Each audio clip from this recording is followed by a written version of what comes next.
नमस्कार दोस्तों, स्वागत है आपका मेरे इस YouTube चैनल पर।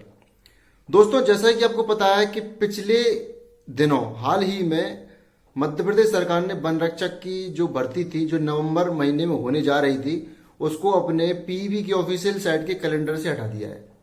जी हाँ दोस्तों, उसके भी कुछ प्रमुख कारण रहे हैं कि सरकार की भी कुछ मंशा ऐसी नहीं है कि भर्ती नहीं कराएगी, परंतु उसके कुछ प्रमुख कारण रहे हैं कि उनको हटाने का मेन वजह है क्या।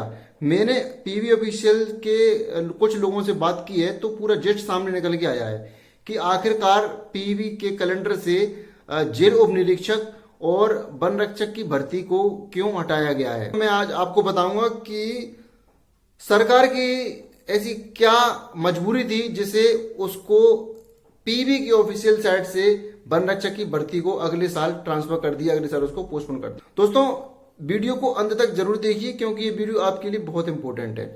दोस्तों, उससे पहले आपसे रिक्वेस्ट है कि अगर आप मेरे चैनल पर नए आए हैं तो प्लीज चैनल को सब्सक्राइब करें, लाइक करें, शेयर करें और साथ में जो पास में जो बेल आइकन है उसको जरूर दबा दें। उसको दबाने से होगा ये कि मेरे द्वारा जितनी भी दी गई इंफॉर्मेशन है गवर्नमेंट जॉब को लेकर के, वो आपको बहुत ईजिली अवेलेबल हो जाएगी। तो दोस्तों, बिना कुछ देरी की शुरू करते हैं आज का ये वीडियो। सबसे पहले बात करते हैं, परसों जो लेटेस्ट अपडेट जारी की पीवी ने, उसमें वन रक्षक की भर्ती और जेल उप निरीक्षक की भर्ती है उसको अगले साल के लिए पोस्टपोन कर दिया, यानी कि 2022 के कैलेंडर से वन रक्षक की भर्ती और जेल उप निरीक्षक की भर्ती को हटा दिया है। सबसे पहला जो प्रमुख कारण है उसका यह है कि मैनेजमेंट की कमी।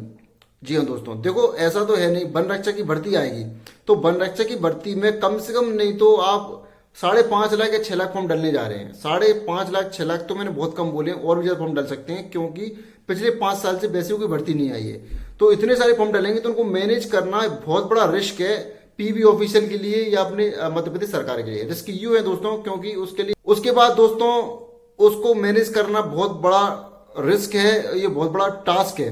तो उसके लिए एक कमेटी का गठन करना बहुत जरूरी है। तो कमेटी का गठन करेगी मध्य प्रदेश सरकार। फॉर्म डालने के बाद जैसे फॉर्म डल जाएंगे उसके बाद जो कॉलेजेस हैं उनसे भी कांटेक्ट करना भी बाकी रह गया है, जो क्योंकि ऑफलाइन एग्जाम तो है नहीं, ये ऑनलाइन एग्जाम है और ये ऑनलाइन एग्जाम 1 या 2 दिन नहीं चलने वाला, ये कम से कम आपको 20 से 25 दिन तक एग्जाम चलेगा। तो कंप्यूटर की अवेलेबिलिटी कितनी है ये कॉलेज स्तर पर पता पड़ेगा। कॉलेज इस टाइम फ्री है नहीं है, कहीं किन्हीं किन्हीं कॉलेज, बहुत सारे कॉलेज ऐसे हैं इस टाइम सेमेस्टर चलते हैं, दिसंबर माह में सेमेस्टर होंगे, नवंबर में सेमेस्टर होंगे, तो वो भी उनके लिए वो इतना इजी नहीं है इतने बड़े स्तर पे एग्जाम करा पाना। तो जो कॉलेजों से कॉन्टेक्ट चल रहा है तो वो भी लर्निंग स्टेज में, यानी कि अभी वो प्रोसेस में चल रहा है, बात पूरी चल रही है सरकार द्वारा। लेकिन कुछ कॉलेज की कुछ इशू होते हैं, कुछ कॉलेज वाले ऐसे होते हैं जो अपनी डिमांड ज्यादा रखते हैं कि हम इतना चार्ज लेंगे पर डे के हिसाब से या पर शिफ्ट के हिसाब से, तो उनको भी कुछ मतभेद उनमें भी चल रहा है अभी, तो वो भी देखा। तो सबसे बड़ा जो चीज है दोस्तों वो है मैनेजमेंट करना बहुत बड़ी बात है। इतने बड़े स्तर पर एग्जाम कराना ये बहुत बड़ा टास्क है गवर्नमेंट के लिए। दूसरी बात है दोस्तों, और भी एग्जाम क्यू में है, जैसे कि एमपीएसआई के एग्जाम भी क्यू में, पटवारी के एग्जाम क्यू में, उसके बाद दोस्तों और भी जितने भी गवर्नमेंट जॉब के एग्जाम, मत्स्य डिपार्टमेंट का भी एग्जाम है, असिस्टेंट ग्रेड 3 एग्जाम है, तो बहुत सारे ऑडिटर का भी एग्जाम है, ऐसे बहुत सारे एग्जाम है दोस्तों जो भी क्यू में चल रहे हैं, यानी कि वो भी लिस्ट में है। तो उनके लिए बात चल रही है कि वो पहले पटवारी का एग्जाम कराएंगे या कोई इस तरीके के एग्जाम कराएंगे जिसमें रिस्क कम हो, टास्क कम हो, फॉर्म कम डलें। तो इस तरीके से एग्जाम पहले कराना चाह रहे हैं ताकि बाद में जो भी एग्जाम बच जाएंगे वो एग्जाम में इजीली उसको अच्छे टास्क के जरिए बहुत सुविधा अनुसार उसको कराया सकें। तो अभी भी ये प्रोसेस स्टेज में है। दूसरा सबसे बड़ा कारण वन रक्षक एग्जाम ना करा पाने का, वो दोस्तों कारण ये है कि वन विभाग के द्वारा इंफॉर्मेशन अभी पूरी नहीं दी गई है। दोस्तों, पिछली बार जो इंफॉर्मेशन दी गई थी वो 1340 वैकेंसी की इंफॉर्मेशन गवर्नमेंट को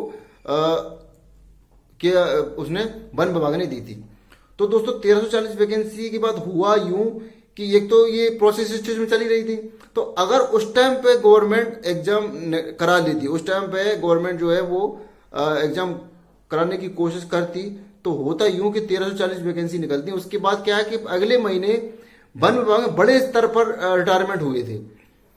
हमारे डिपार्टमेंट से कम से 25-30 लोग रिटायर हो चुके हैं, तो वो जो पोस्टें खाली रह जाती हैं। तो वो एक तो पहली बात ये, उसके बाद और भी बहुत सारे वन मंडल हैं, नेशनल पार्क हैं, काष्ठागार हैं, बहुत सारे इसमें अंतर्गत डिपार्टमेंट हैं।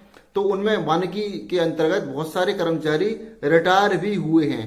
तो क्या हुआ कि वन विभाग ने जो उस टाइम की जो इन्फॉर्मेशन दी थी 1340 वैकेंसी की, तो उसके बाद जैसे ही रिटायर हो जाते भर्ती तो हो जाती बट वो पोस्ट फिर से खाली रह जाती। तो गवर्नमेंट की मंशा ये है कि वो ओवरऑल जो टोटल कितनी वैकेंसी है वो सारी वैकेंसी बढ़ा करके आपके सामने रखेगी। जैसे 1340 वैकेंसी थी तो हो सकता है वैकेंसी बढ़ के 2000 या 2500 भी हो सकती है, तो इसमें कोई बड़ी बात नहीं है। इसलिए भी लेट हो रही सरकार की, वो वन विभाग से पूरी इंफॉर्मेशन लेना चाहती है कि वन विभाग के अंतर्गत वन रक्षक की कितनी वैकेंसीज खाली हैं। तो यही प्रमुख कारण रहा है।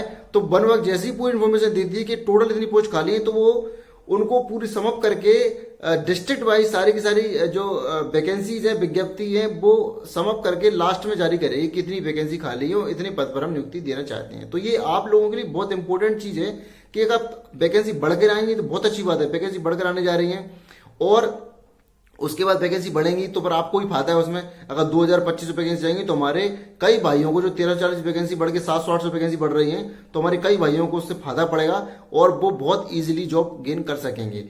तो ये बहुत इंपॉर्टेंट सूचना है आप लोगों के लिए। तो आप हताश होने की आवश्यकता नहीं है क्योंकि वैकेंसी जल्द आएगी। अभी ये प्रोसेस स्टेज में चल रही है। अभी सरकार की मंशा छोटे छोटे एग्जाम कराने की जिसमें फॉर्म कम डल रहे हैं। वन रक्षक एक बहुत बड़े स्तर का एग्जाम है तो उसको बहुत बड़ा टास्क सही करने के लिए समिति का गठन होगा, कॉलेजों से बात होगी, उसके बाद फिर कंप्यूटर अरेंजमेंट की बात करें, कंप्यूटर कितने अरेंज करने चाहिए, उसके बाद फिर विज्ञप्ति भी निकालने में टाइम लगेगा। तो दोस्तों इसलिए समय लग रहा है। एक महत्वपूर्ण सूचना ये भी है कि क्यों लेट हो रहा है वन रक्षक का एग्जाम, उसके लिए बहुत महत्वपूर्ण सूचना ये है कि एज लिमिट।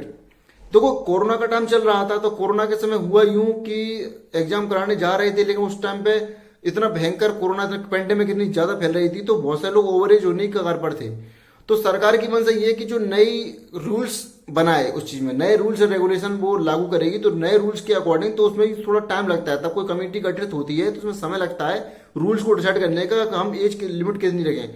तो सुनने में ये आया है साथियों कि 3 वर्ष एक्स्ट्रा यानी कि 3 वर्ष बढ़ा करके इस बार वन विभाग पोस्ट जारी करेगी। यानी तो दोस्तों आप लोगों के लिए बहुत ही इंपॉर्टेंट ये सूचना है और आप तैयारी करते रहिए। अभी भी तैयारी करने का समय आपको एक्स्ट्रा मिल गया है। जिन लोगों की तैयारी पूरी नहीं हो पाई है उनको काफी ज्यादा समय मिल चुका है। तो अब आपको बहाने एक्सक्यूज की कोई आवश्यकता नहीं क्योंकि आपको और अधिक समय मिल गया है। जो लोग ओवरेज हो रहे हैं उनको भी हताश होने की आवश्यकता नहीं क्योंकि उनकी भी एज लिमिट बढ़ करके आएगी। तो दोस्तों आपके लिए बेस्ट ऑफ लक। बहुत अच्छे से आप तैयारी करते रहिए और बहुत जल्दी आप लोग सिलेक्शन लेंगे ऐसी उम्मीद करता हूं। दोस्तों वीडियो पसंद आया तो उसको जरूर सब्सक्राइब करें और वीडियो को शेयर जरूर करें। आप ये जरूर बताएं कि आप मेरा वीडियो देख रहे हैं तो आप किस जगह से आप मेरा वीडियो देख रहे हैं और कमेंट जरूर करें। दोस्तों आज के लिए इतना ही, मिलते हैं अगली वीडियो में। धन्यवाद।